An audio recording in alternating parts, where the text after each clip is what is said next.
Well, welcome back. We are here with Greg Westfall, the president of Rehaba. And Greg, you were telling us in the last segment this amazing story where you came face to face with a man-eating lion, right? It's true. Okay, let's hear this. This has got to be incredible. Well, I was walking down the walkway, and there it was. And Now, tell us where you were when this happened. I was at the zoo. You're at this, okay. Is it in Portland, where you're from? Yeah. And, Okay. and there was a. So basically, I walked on to the next cage. Yeah, okay. But the point I was making when I slipped that terrible joke in, and you made us wait all this time to hear this story, was to say that we were designed to outrun a cheetah. Mm-hmm. We're amazingly efficient runners, and we're designed to use our bodies. Now, it wouldn't be very effective if everybody in Las Vegas had to chase down an antelope every night for Probably dinner. wouldn't work too well here. But we were designed, we became the dominant predator on the planet, working in teams, keeping the animal from herding and exhausting it, so that we could be there when it fell over, panting, dead. Even a cheetah at 105 degrees would fall over. Mm-hmm. Okay, if we weren't there, the hyenas and the vultures would get it. So we became the dominant predator on the planet by using our bodies in marvelous ways, and we're designed to be very active. But today, sitting is the new smoking. Okay, Yeah. we're not active. We don't use our bodies like we should. So imagine if you could sit in the chair and we could give you the equivalent of a 2-mile walk without weight bearing on the knee, where maybe you got bone on bone. Okay, wouldn't it be amazing to be able to pump the surrounding muscles and increase the perfusion into the joint capsule? There's no perfusion there. It comes through the end plates, the chondrocytes, the cartilage, basically, and the metabolic function, the enzymic activity that produces the cushioning in the joint capsule, requires the oxygen and the nutrients that only come from pumping the surrounding muscles. When we get muscle strength imbalances around the knee, it's kind of like a crane. You have to have finely controlled tolerances for the cables and the pulleys on a crane, or if they get out of whack and imbalance, the whole crane can collapse. Right. The other thing is, what supports our knees are our muscles. They're like shock absorbers. Basically, if we don't use our muscles and we lose 3% of our lean muscle mass per year as we age, at some point your axle's pounding on the road, right? So if we could increase the shock absorbers by culturing, rejuvenating the muscles, basically, and it doesn't matter where they are, whether we have athletes with knee problems. I had one NFL lineman. By the way, the machine we're talking about is called the Tesla Max, and we call it Max because we use Tesla's innovations that he used to beat Edison in the Great Transmission Wars. Years ago, during the currency wars, when America was being electrified, Edison was trying to say direct current, where all the current goes in one direction, was the way to go. And he even electrocuted elephants to terrify people about the high voltage that Tesla used. Wow. But of course, there's those famous mock-up pictures of Tesla in the room with all of the energy around millions of volts. But he did that with a different current. Yes, they do Okay. alternating current, where the Right. electrons are moving back and forth. The current goes back and forth. Okay, so what's fascinating is the power lines, the big metal power lines that you see, will conduct at millions of volts.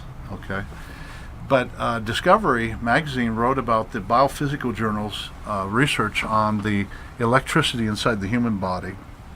This journal article was so impressive that all Discover magazine could say is, "Ay caramba!" That's what they said. The title of their article about what they discovered. And what they discovered is that the human body has 15 million volts of electricity in stored up energy per cubic meter of human tissue. Wow. And that's Say that one more time. 15 million. the Biophysical Journal, Okay. as reported by the Discovery magazine, when they said, "I caramba, 15 million volts."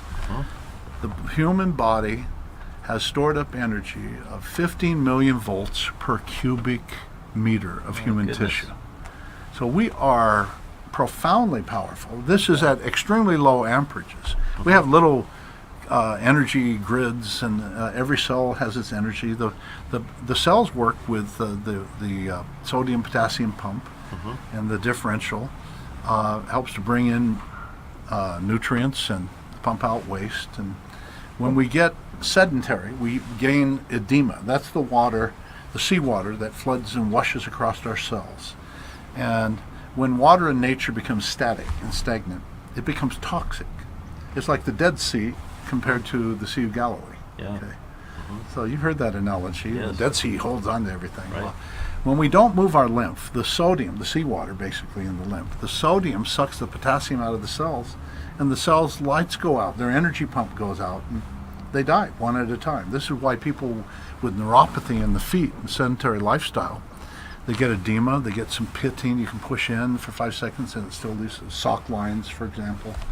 Their feet change color.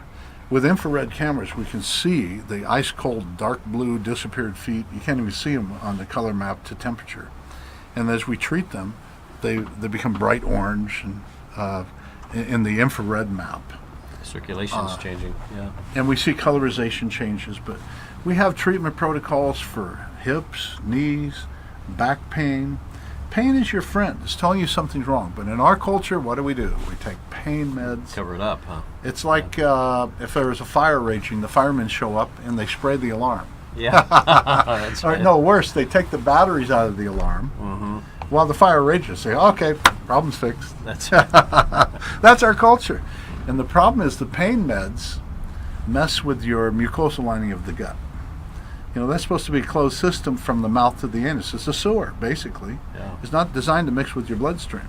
But the NSAIDs, there's plenty of articles about NSAIDs damaging the mucosal lining of the gut. So that's another issue we have to address, because the gut is associated with the brain. So if you're not feeling good, if you're depressed or you have neurological challenges, you know how you have gut levels about people? I don't like the guy, or I like the guy, sure. or whatever. Think about the billions of villi in your gut. The most perfused part of the body is right there. They're all lined with capillaries. They have billions of microvilli. And it's not a stretch to think that they might be tied in some way to a perception of some level of how you feel about somebody or some situation. You just had a gut level feeling. that's an interesting theory. Yeah. Isn't it interesting? Very. Yeah. But when you damage the mucosal lining of the gut, you've now created an open pathway for fecal matter and pathogens from the gut and that biome to get into the bloodstream. Now the immune system goes crazy, Yeah. constantly under attack, and it begins attacking your own body. This is where autoimmune diseases come from. So if we can keep people active, even if they're sedentary, and I can give them the equivalent of 500 sit-ups. When we crunch people by working their abs, we can have them try to resist by straightening. And it's really quite exciting. My focus has been on the medical applications, because pain is the number one reason for office visits. It's in the top 5 reasons. JAMA had an article about the top 5 reasons for office visits, and the cold and flu were there. But pain is a ubiquitous problem. It's everywhere. It's everywhere. It seems like everybody I know has some kind of pain, one kind of pain or another.